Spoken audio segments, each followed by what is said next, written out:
Chapitre 73. Que votre cœur ne se trouble pas.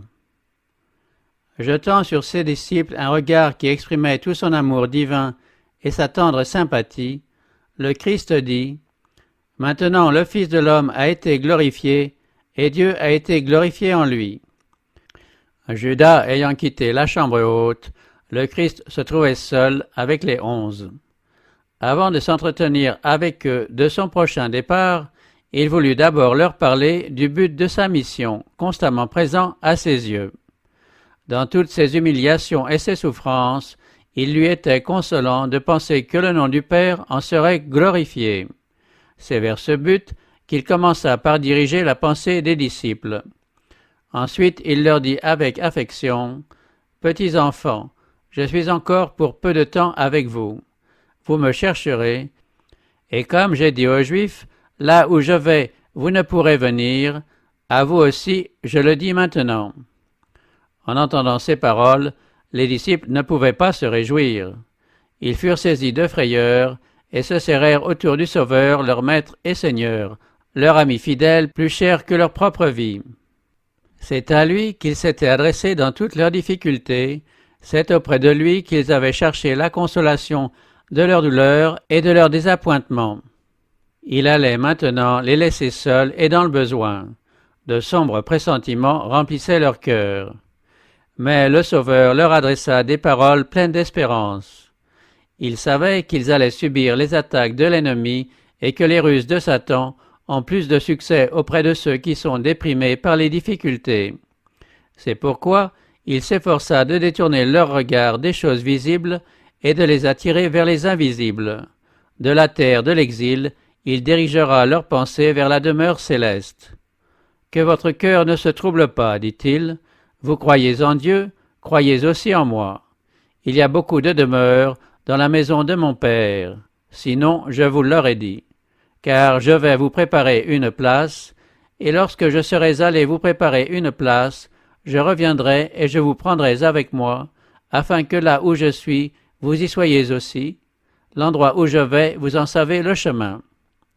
C'est par amour pour vous que je suis venu dans le monde, pour me révéler à vous et vous amener à la foi. C'est pour vous que je travaille. Absent, je continuerai de travailler pour vous avec zèle.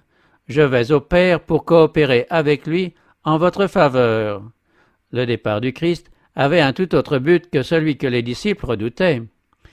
Il ne s'agissait pas d'une séparation définitive. Jésus allait leur préparer une place afin de pouvoir revenir et les prendre avec lui.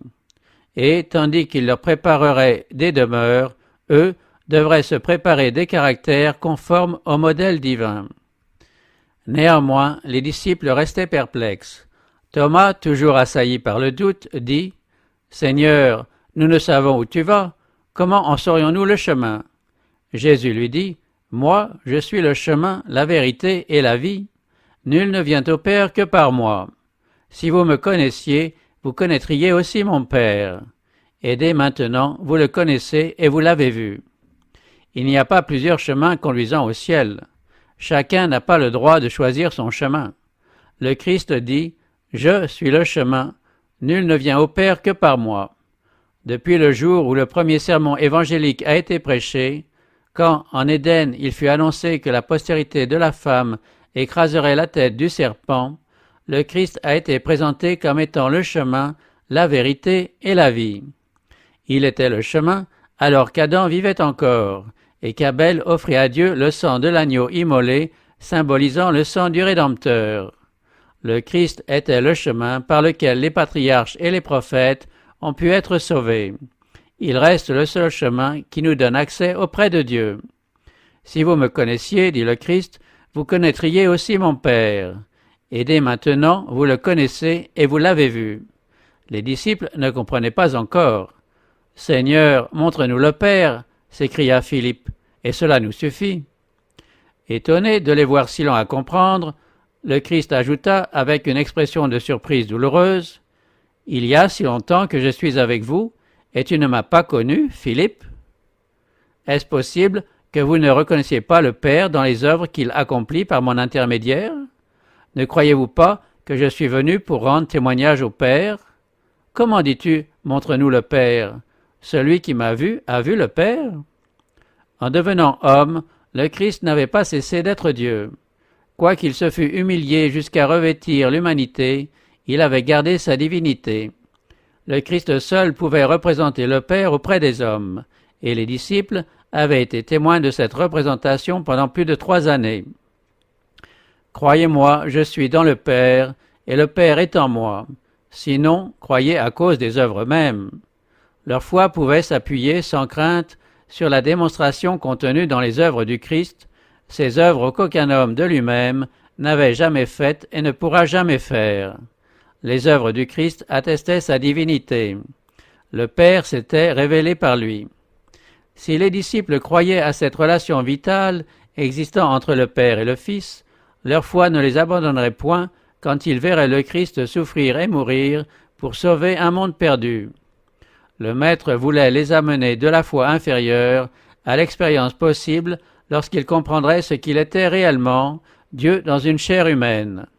Il voulait élever leur foi jusqu'à Dieu et la fixer en lui comme une ancre sûre.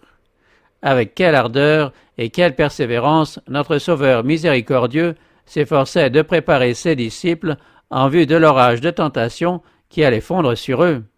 Il voulait les cacher avec lui en Dieu.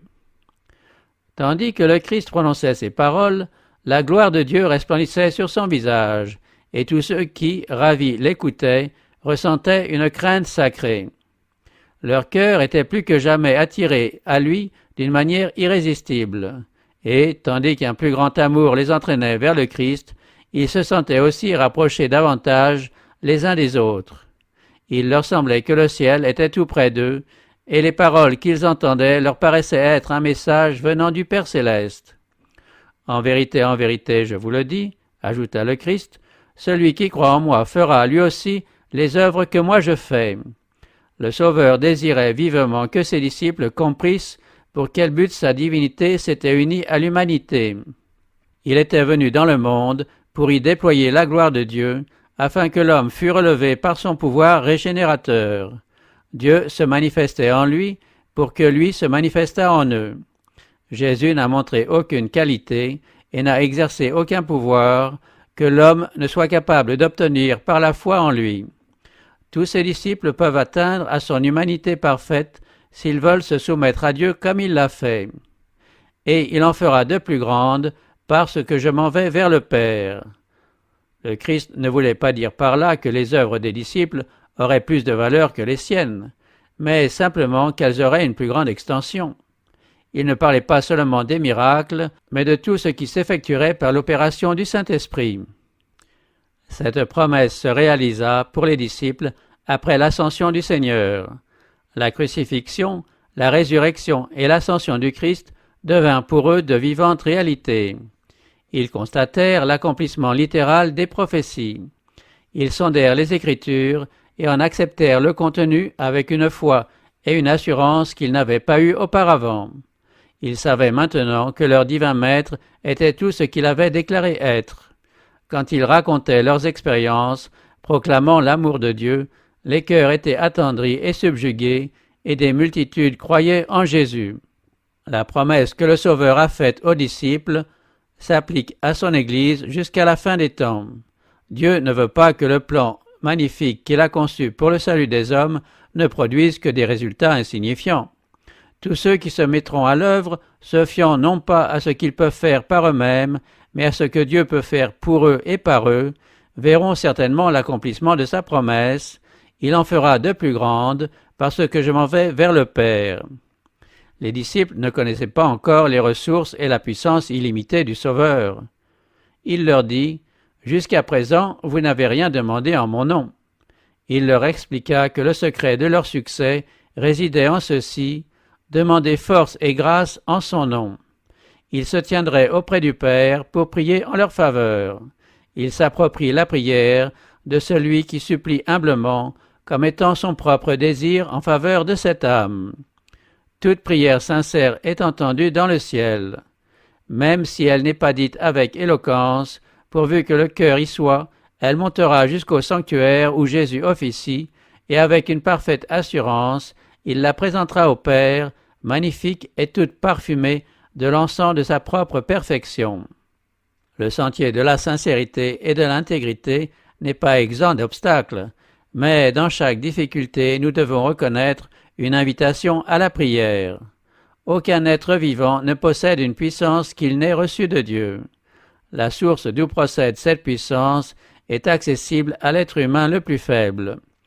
Tout ce que vous demanderez en mon nom, je le ferai, dit Jésus, afin que le Père soit glorifié dans le Fils. Si vous demandez quelque chose en mon nom, je le ferai.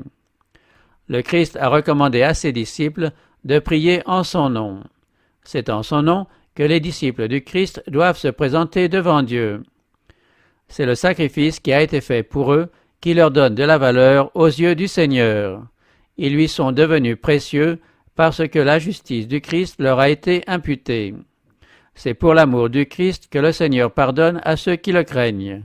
Il ne voit pas en eux la bassesse du pécheur, mais leur ressemblance avec son Fils en qui ils ont cru. Le Seigneur est désappointé quand les siens montrent peu de respect pour eux-mêmes. Il désire que ses élus s'estiment en proportion de la valeur de leur rachat. Si Dieu ne s'était pas soucié d'eux, il n'aurait pas envoyé son Fils pour accomplir une mission aussi douloureuse assurant leur salut. Il sait que faire d'eux, et il aime à recevoir d'eux les requêtes les plus importantes pour que son nom soit glorifié. Ils peuvent s'attendre à de grandes choses s'ils ont confiance en ses promesses. Cependant, cela implique beaucoup que de prier au nom du Christ. Cela nous engage à accepter son caractère, à manifester son esprit, à exécuter ses œuvres. La promesse du Sauveur est conditionnelle. Si vous m'aimez, dit-il, vous garderez mes commandements. Il sauve les hommes non pas dans le péché, mais du péché. Et ceux qui l'aiment montreront leur amour par l'obéissance. Toute vraie obéissance procède du cœur. Le Christ mettait tout son cœur dans ce qu'il faisait. Si nous le voulons, il s'identifiera tellement avec nos pensées et nos aspirations, il rendra nos cœurs et nos esprits tellement conformes à sa volonté, qu'en lui obéissant, nous ne ferons que suivre nos propres impulsions. La volonté, épurée et sanctifiée, trouvera son plus grand bonheur à le servir. Quand nous connaîtrons Dieu comme il est possible de le connaître, notre vie deviendra une obéissance continuelle.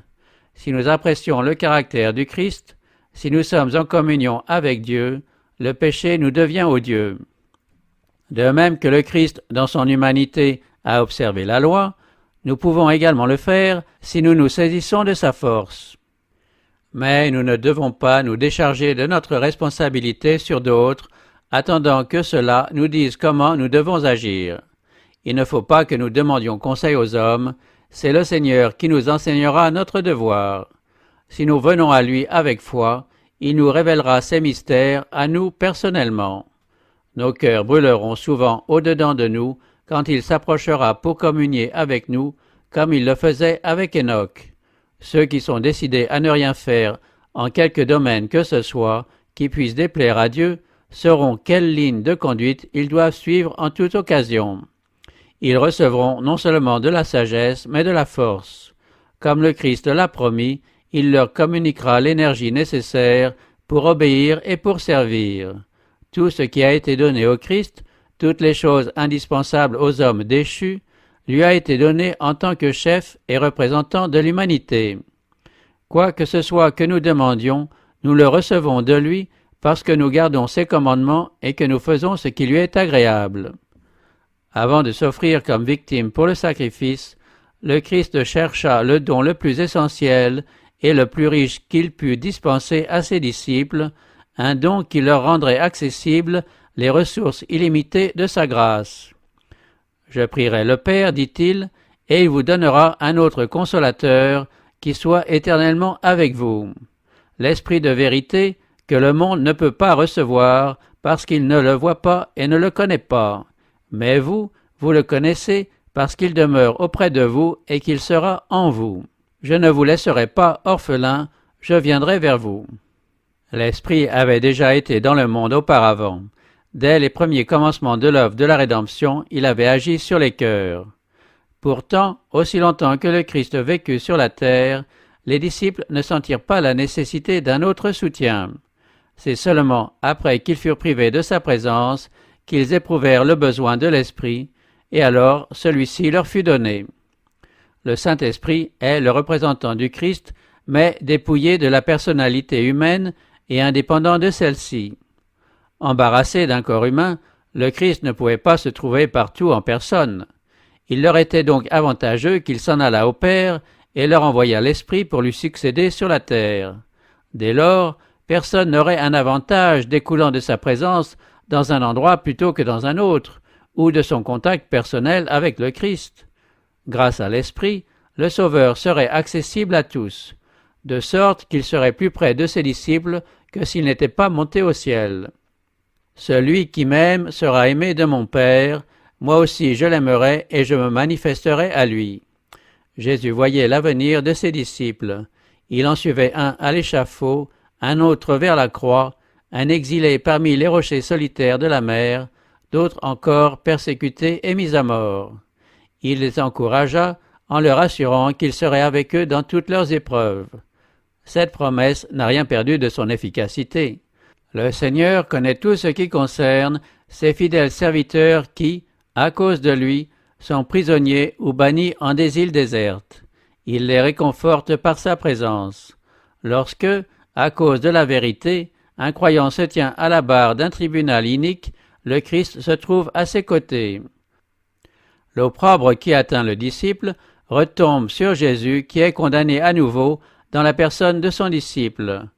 Si l'un des siens est incarcéré, le Sauveur, par son amour, lui donne des ravissements de joie. Quelqu'un endure-t-il la mort à cause de lui? Le Christ dit « Je suis le vivant, j'étais mort et me voici vivant au siècle des siècles.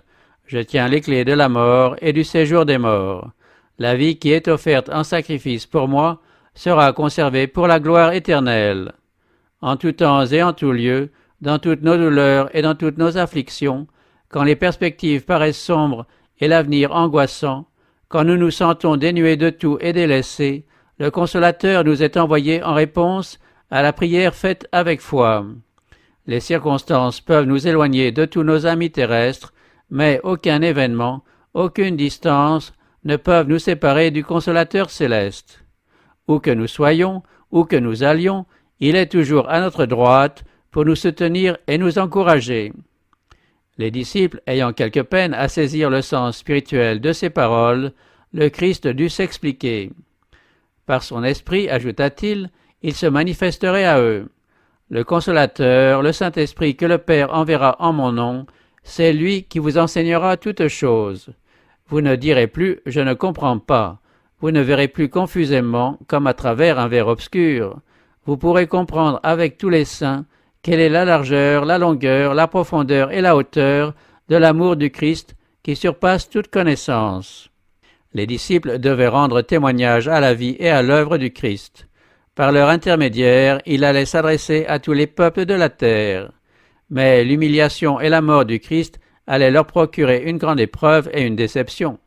Pour qu'après une telle expérience leur parole fût correcte, Jésus leur promit, le Consolateur, le Saint-Esprit, vous rappellera tout ce que moi je vous ai dit. J'ai encore beaucoup à vous dire, poursuivit-il, mais vous en seriez maintenant accablés. Quand il viendra, lui, l'Esprit de vérité, il vous conduira dans toute la vérité, car ses paroles ne viendront pas de lui-même, mais il parlera de tout ce qu'il aura entendu et vous annoncera les choses à venir. Jésus avait ouvert devant ses disciples un vaste champ de vérité. Cependant, il leur était difficile de ne pas confondre ses enseignements avec les traditions et les maximes des scribes et des pharisiens. On leur avait appris à considérer les enseignements des rabbins comme la voix de Dieu même. Leurs esprits et leurs cœurs gardaient la première empreinte reçue. Les idées terrestres et les choses temporelles occupaient une grande partie de leurs pensées. Ils ne comprenaient pas la nature spirituelle du royaume du Christ, malgré les fréquentes explications qu'il leur avait données. Leurs esprits étaient devenus confus. Ils ne voyaient pas la valeur des Écritures présentées par le Christ. Il semblait que bon nombre des leçons qu'il leur avait données étaient perdues pour eux. Jésus vit qu'ils ne saisissaient pas la vraie signification de ces paroles. Avec compassion, il leur promit que le Saint-Esprit leur rappellerait ses enseignements. Il avait aussi omis de leur dire des choses qu'ils n'étaient pas en état de recevoir. Ces choses leur seraient également enseignées par l'Esprit. Cet Esprit devait vivifier leur entendement et leur faire apprécier les choses célestes. Quand il viendra, lui, l'Esprit de vérité, dit Jésus, il vous conduira dans toute la vérité.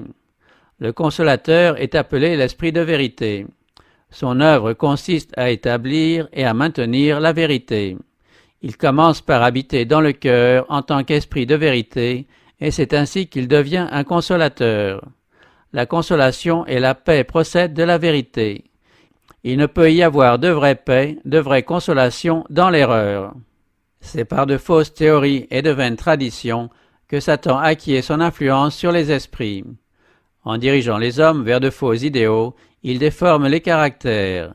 Le Saint-Esprit, dans les Écritures, parle à l'intelligence et grave la vérité dans le cœur. Il dévoile ainsi l'erreur et l'expulse de l'âme. C'est par l'Esprit de vérité, agissant par le moyen de la parole de Dieu, que le Christ se soumet son peuple élu. En décrivant aux disciples le ministère du Saint-Esprit, Jésus cherchait à leur communiquer la joie et l'espérance qui remplissaient son cœur. Il se réjouissait en pensant au puissant secours qu'il avait préparé pour son Église. Le Saint-Esprit était le plus excellent de tous les dons qu'il put solliciter de son Père pour le bien de son peuple. Il devait être donné comme un moyen de régénération sans lequel le sacrifice du Christ resterait inefficace. Le pouvoir du mal était allé grandissant pendant des siècles et les hommes se soumettaient à cette captivité diabolique avec une docilité étonnante.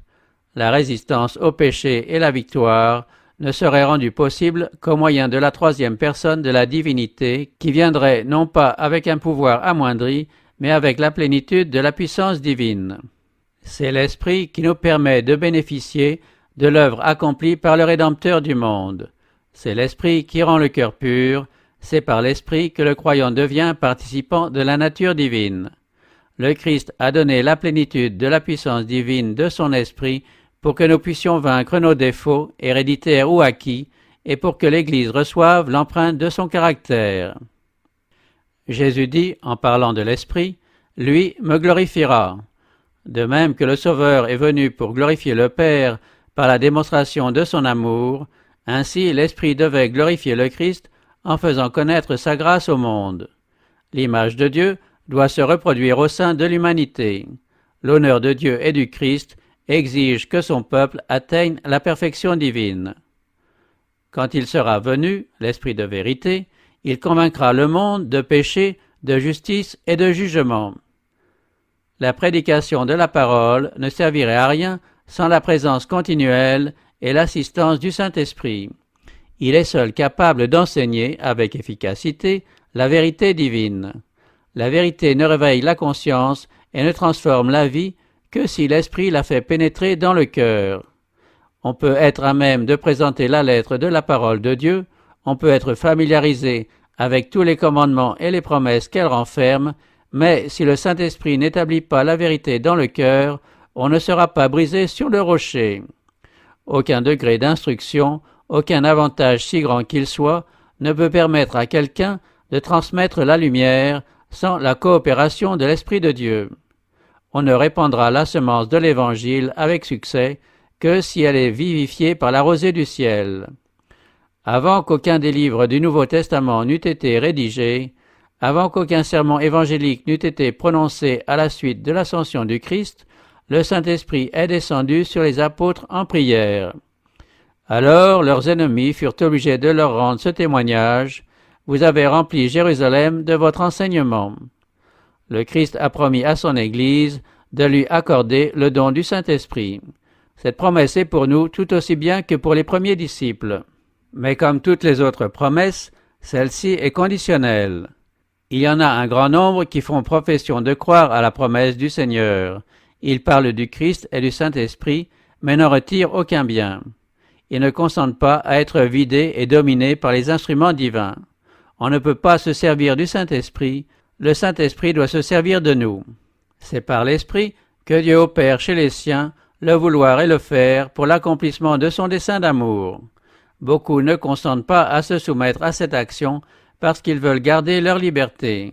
C'est pour cela qu'ils ne reçoivent pas le don céleste. L'Esprit n'est donné qu'à ceux qui s'attendent humblement à Dieu et qui recherchent sa direction et sa grâce. La puissance de Dieu attend d'être réclamée et reçue. Cette bénédiction promise, quand elle est demandée avec foi, apporte à sa suite toutes les autres bénédictions. Elle est accordée en proportion des richesses de la grâce du Christ, toujours prêt à approvisionner l'âme dans la mesure où celle-ci est capable de recueillir ses dons. Dans ce discours adressé aux disciples, Jésus ne fit aucune allusion mélancolique à ses souffrances et à sa mort. Le dernier héritage qu'il leur légua fut la paix. Il dit « Je vous laisse la paix, je vous donne la paix qui est la mienne. Moi, je ne vous donne pas comme le monde donne. Que votre cœur ne se trouble pas et ne s'effraie pas. » Avant de quitter la chambre haute, le Sauveur chanta un cantique de louange avec ses disciples. Sa voix fit entendre non pas une complainte mélancolique, mais les notes joyeuses de cet hymne pascal. « Nations, louez toutes l'Éternel, peuple, célébrez-le tous, car sa bonté envers nous est grande, et la fidélité de l'Éternel demeure à perpétuité. Louez l'Éternel. » Après ce chant, ils quittèrent la chambre haute, et, se frayant un chemin à travers la foule qui encombrait les rues, ils sortirent par la porte donnant sur le mont des Oliviers. Ils avançaient lentement, chacun absorbé dans ses propres pensées. Comme ils approchaient de la colline, Jésus dit, avec les accents de la plus profonde tristesse, « Je serai pour vous tous cette nuit une occasion de chute, car il est écrit, je frapperai le berger, et les brebis du troupeau seront dispersées. » Les disciples écoutaient, tristement étonnés. Ils se rappelaient le scandale causé par la déclaration du Christ lorsque, dans la synagogue de Capernaum, il se présenta comme le pain de vie. Mais les 12 ne s'étaient pas montrés infidèles. Au nom de ses frères, Pierre avait assuré le Christ de leur loyauté à tous. Alors le Sauveur leur avait dit, « N'est-ce pas moi qui vous ai choisis, vous les 12, et l'un de vous est un démon ?» Dans la chambre haute, Jésus avait dit que l'un des 12 le trahirait et que Pierre le renierait. Mais cette fois, ils étaient tous visés par ces paroles. Pierre protesta alors avec véhémence. « Quand tu serais pour tous une occasion de chute, tu ne le seras jamais pour moi. » Il avait déjà déclaré dans la chambre haute, « Je donnerai ma vie pour toi. » Jésus le prévint que, cette nuit même, il renierait son Sauveur. Maintenant, le Christ renouvelle son avertissement. « En vérité, je te le dis, aujourd'hui, cette nuit même, avant que le coq chante 2 fois, toi, tu me renieras 3 fois. » Mais Pierre n'en affirmait que plus fort, « Quand il me faudrait mourir avec toi, je ne te renierai point. » Et tous disaient de même. Ils étaient si confiants en eux-mêmes qu'ils osaient contredire l'affirmation renouvelée de celui qui savait toutes choses. Ils n'étaient pas prêts en vue de l'épreuve et ne comprendraient leur faiblesse qu'en face de la tentation. Pierre était parfaitement sincère lorsqu'il se déclarait prêt à suivre le Seigneur en prison et à la mort, mais il ne se connaissait pas lui-même. Les circonstances allaient faire éclore les germes du mal cachés dans son cœur. À moins qu'il ne prît conscience du danger qui le menaçait, sa ruine éternelle en résulterait. Le Sauveur apercevait en lui un amour du moi et une assurance qui contrebalancerait même son amour pour le Christ. Beaucoup d'infirmités, de péchés non mortifiés, d'insouciance, de tendances non sanctifiées, de dispositions à s'exposer sans nécessité à la tentation, s'étaient manifestées dans son expérience. Par son avertissement solennel, le Christ l'invitait à sonder son cœur. Pierre avait besoin de se défier de lui-même et de posséder une foi plus profonde en Christ. S'il avait accueilli cet avertissement avec humilité, il aurait supplié le berger du troupeau de garder sa brebis. Alors qu'il avait risqué d'être submergé dans le lac de Galilée, il avait crié « Seigneur, sauve-moi » et le Christ lui avait tendu la main. De même, il eût été gardé 7 fois encore s'il avait crié à Jésus « Sauve-moi de moi-même ». Mais Pierre avait l'impression que le Maître manquait de confiance en lui, et cela lui paraissait une injustice. Scandalisé par ce doute, il s'obstina dans sa fausse sécurité. Jésus considère ses disciples avec compassion. Il ne peut leur éviter l'épreuve, mais il ne les laisse pas sans consolation. Il leur donne l'assurance qu'il brisera les chaînes de la mort et que son amour pour eux ne faillira pas. Après ma résurrection, dit-il, je vous précéderai en Galilée. L'assurance du pardon leur est donnée avant même que le reniement se produise. Après sa mort et sa résurrection, ils savaient qu'ils avaient été pardonnés et qu'ils pouvaient toujours compter sur la tendresse du Christ. Jésus se trouvait avec ses disciples sur la route qui mène à Gethsémanée, un endroit retiré au pied du mont des Oliviers, où il se rendait fréquemment pour méditer et prier. Le Sauveur venait d'expliquer à ses disciples quelle était sa mission dans le monde et quelle relation spirituelle il devait entretenir avec lui. Puis il cherche à illustrer son enseignement. La lune projette sa clarté sur un cep en fleurs. Jésus attire l'attention des disciples sur ce tableau et s'en sert comme d'un symbole. « Je suis le vrai cep, dit-il. » Au lieu de choisir le palmier gracieux, le cèdre majestueux ou le chêne puissant pour se représenter lui-même, Jésus se sert du cep aux vrilles enroulées. Le palmier, le cèdre et le chêne se dressent seuls et sans appui, tandis que le cep s'enroule autour de la treille et grimpe ainsi vers le ciel. De même, le Christ, dans son humanité, se sentait dépendant de la puissance divine. « Je ne peux rien faire par moi-même », avait-il déclaré. Je suis le vrai cep. Chez les Juifs, la vigne avait toujours été considérée comme la plus noble des plantes et le symbole de tout ce qui est puissant, excellent et fructueux. Israël avait été comparé à une vigne plantée par Dieu dans la terre promise. Pour les Juifs, le fondement de l'espérance du salut, c'était d'appartenir à Israël. Mais Jésus dit « Je suis le vrai cep ». Ne pensez pas qu'il suffise d'appartenir à Israël pour participer à la vie de Dieu et pour hériter de ses promesses. La vie spirituelle ne s'obtient que par moi. Je suis le vrai cep et mon Père est le vigneron. Notre Père céleste avait planté cet excellent cep sur les collines de la Palestine et lui-même était le vigneron. Beaucoup, attirés par la beauté de ce cep, avaient reconnu son origine céleste. Mais aux yeux des conducteurs d'Israël, il n'avait paru qu'un faible arbrisseau sortant d'une terre desséchée. Ils saisirent la plante, l'écrasèrent et la foulèrent de leurs pieds profanes, avec l'intention de la détruire pour toujours. Mais le céleste vigneron ne perdit jamais de vue sa plante. Après que les hommes pensèrent l'avoir tuée, il la prit et la replanta de l'autre côté de la muraille. Ainsi, le tronc était invisible et inaccessible aux rudes assauts des hommes. Mais les sarments retombant par-dessus la muraille avaient pour mission de représenter le cep. Par leurs moyens, des greffes pouvaient être ajoutées au cep. Ces sarments ont porté du fruit. Il y a eu une récolte que les passants ont pillée. « Je suis le cep, vous les sarments », dit le Christ aux disciples. Il allait leur être enlevé, mais le lien spirituel qui les unissait à lui devait rester intact. Comme le sarment est uni au cep, dit-il, vous devez être unis à moi. La greffe est insérée et, fibre par fibre, veine par veine, elle s'incorpore au cep. La vie du cep devient la vie du sarment. L'âme morte par ses fautes et par ses péchés obtient la vie par sa relation avec le Christ. L'union se forme par la foi en lui en tant que sauveur personnel. Le pécheur unit sa faiblesse à la force du Christ, sa nullité à la plénitude du Christ, sa fragilité à la puissance endurante du Christ. Dès lors, il possède l'esprit du Christ.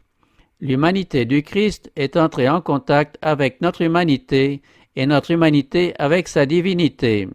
C'est ainsi que par le moyen du Saint-Esprit, l'homme devient participant de la nature divine. Il est accepté en son bien-aimé. Une fois que cette union avec le Christ s'est formée, il faut la maintenir. Le Christ dit « Demeurez en moi, comme moi en vous ». De même que le sarment ne peut de lui-même porter du fruit s'il ne demeure sur le cep, de même vous non plus si vous ne demeurez en moi. Il ne s'agit pas d'un contact occasionnel, d'une relation intermittente. Le sarment fait partie du cep. Entre la racine et les sarments, il y a une communion ininterrompue de vie, de force et de fécondité. Détaché du cep, le sarment ne saurait vivre. Vous ne sauriez davantage vivre en étant séparé de moi. La vie que vous avez reçue de moi ne peut se conserver que par une communion continuelle. Sans moi, vous ne pouvez vaincre un seul péché, ni résister à une seule tentation. Demeurez en moi comme moi en vous. Demeurer en Christ, c'est recevoir constamment son esprit, c'est vivre dans une parfaite soumission à son service.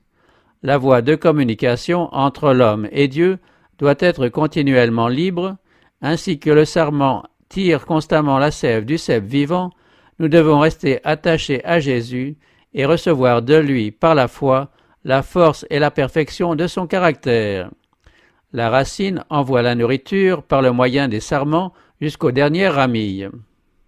De même, le Christ communique à chaque croyant un courant d'énergie spirituelle. Aussi longtemps qu'une âme reste unie au Christ, elle ne risque pas de se dessécher ou de se corrompre. La vie du cep se manifeste dans les sarments par des fruits odorants.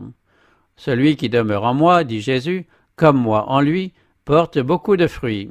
Car sans moi, vous ne pouvez rien faire. Si par la foi nous vivons de la vie du Fils de Dieu, tous les fruits de l'Esprit paraîtront dans notre vie. Mon Père est le vigneron, tout sarment qui est en moi et qui ne porte pas de fruits, il le retranche. Même alors que le sion est uni extérieurement au cep, il se peut qu'il n'y ait entre eux aucune relation vitale, donc pas de croissance ni de fécondité.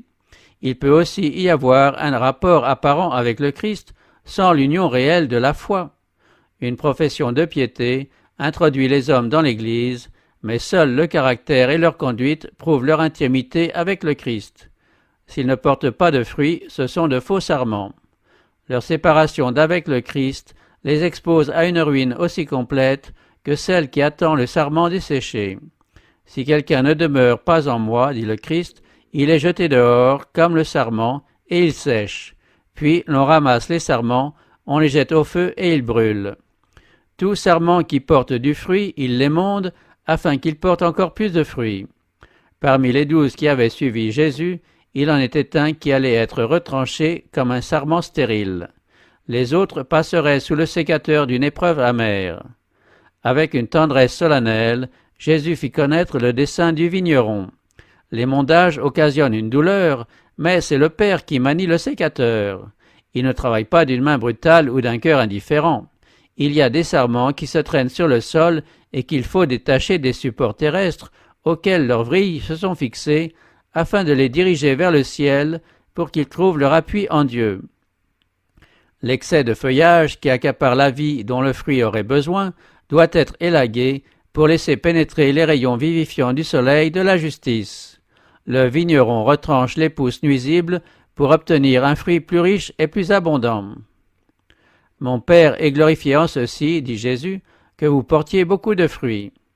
Dieu désire manifester par votre intermédiaire la sainteté, la bienveillance et la compassion qui le caractérisent. Cependant, le Sauveur ne demande pas à ses disciples de faire des efforts pour porter du fruit. Il leur dit simplement de demeurer en lui. Si vous demeurez en moi, dit-il, et que mes paroles demeurent en vous, demandez tout ce que vous voudrez et cela vous sera accordé. C'est par sa parole que le Christ habite chez ses disciples. C'est la même union vitale dont il parlait en disant qu'il faut manger sa chair et boire son sang. Les paroles du Christ sont esprit et vie. En les recevant, on reçoit la vie du cep. On vit de toute parole qui sort de la bouche de Dieu. La vie du Christ produit en vous les mêmes fruits qu'elle a produits en lui. En vivant en Christ, en adhérant au Christ, en vous appuyant sur le Christ, en tirant du Christ votre nourriture, vous portez des fruits semblables à ceux qu'il a portés.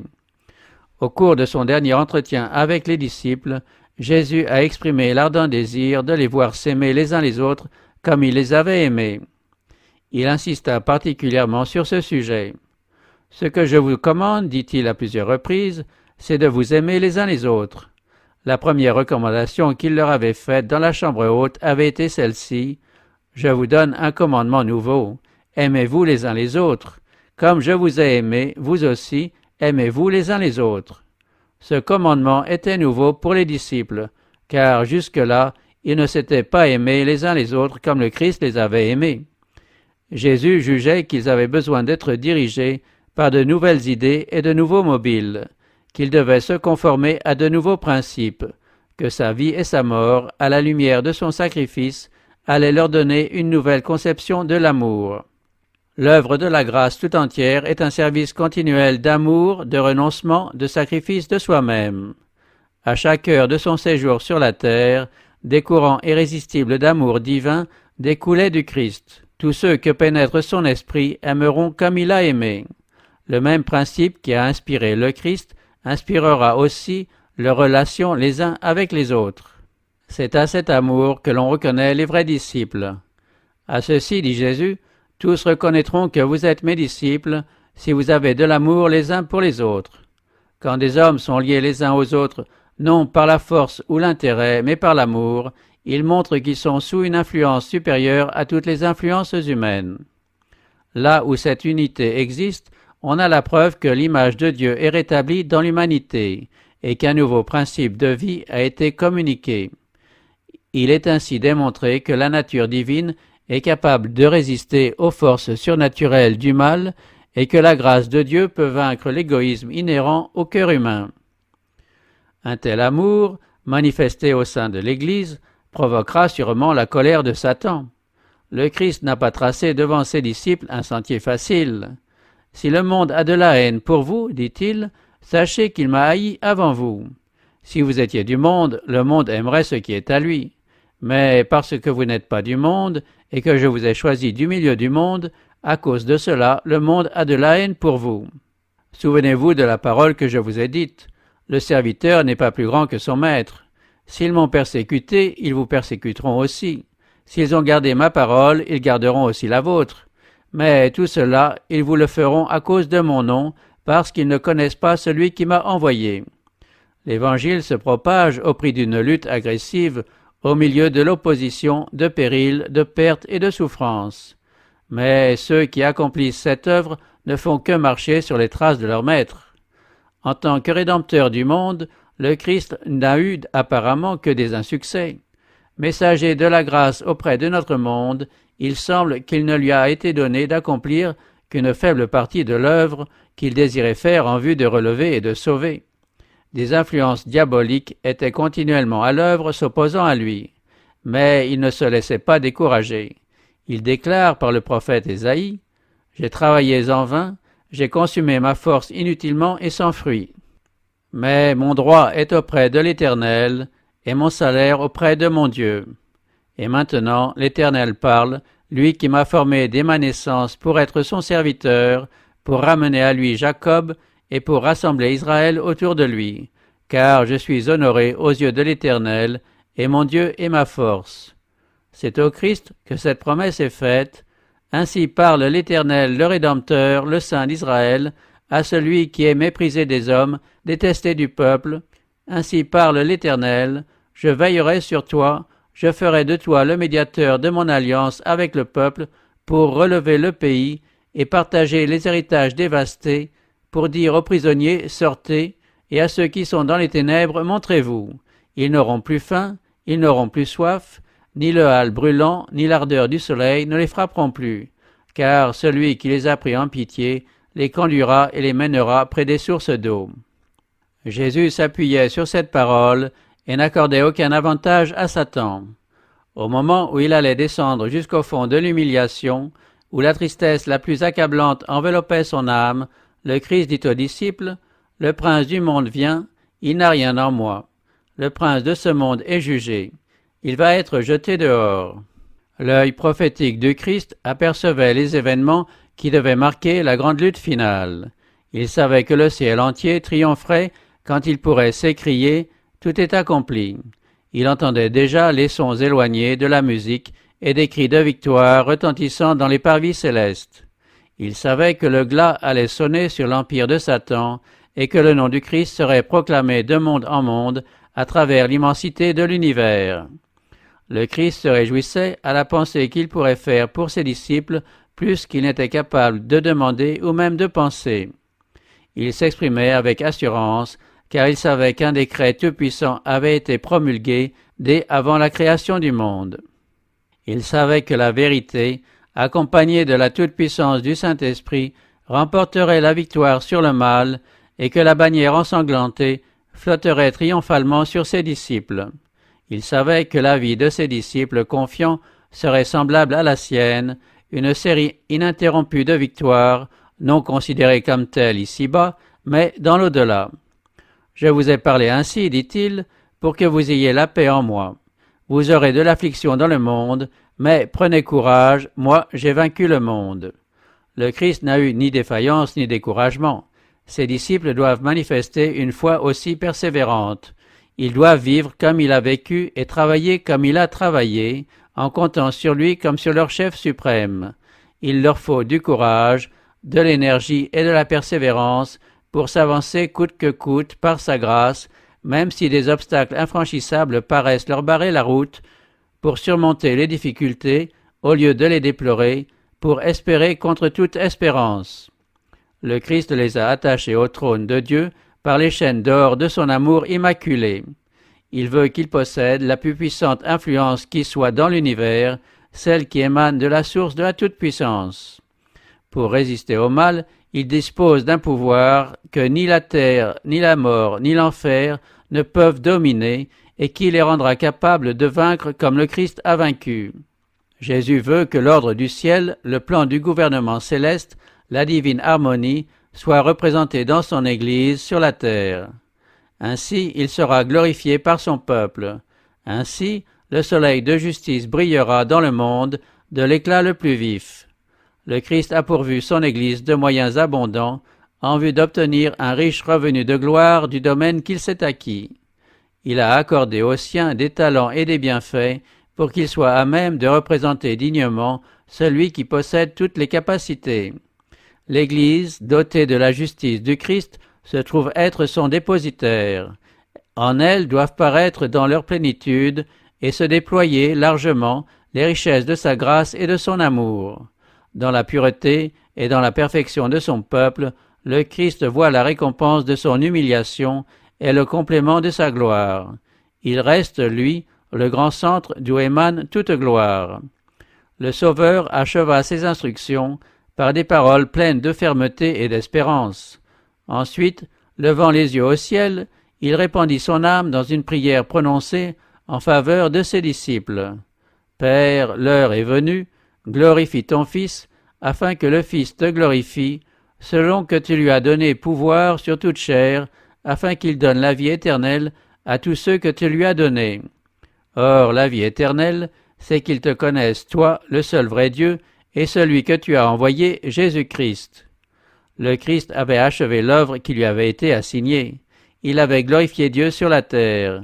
Il avait fait connaître le nom de son Père. Il avait recruté ceux qui étaient appelés à continuer son œuvre parmi les hommes.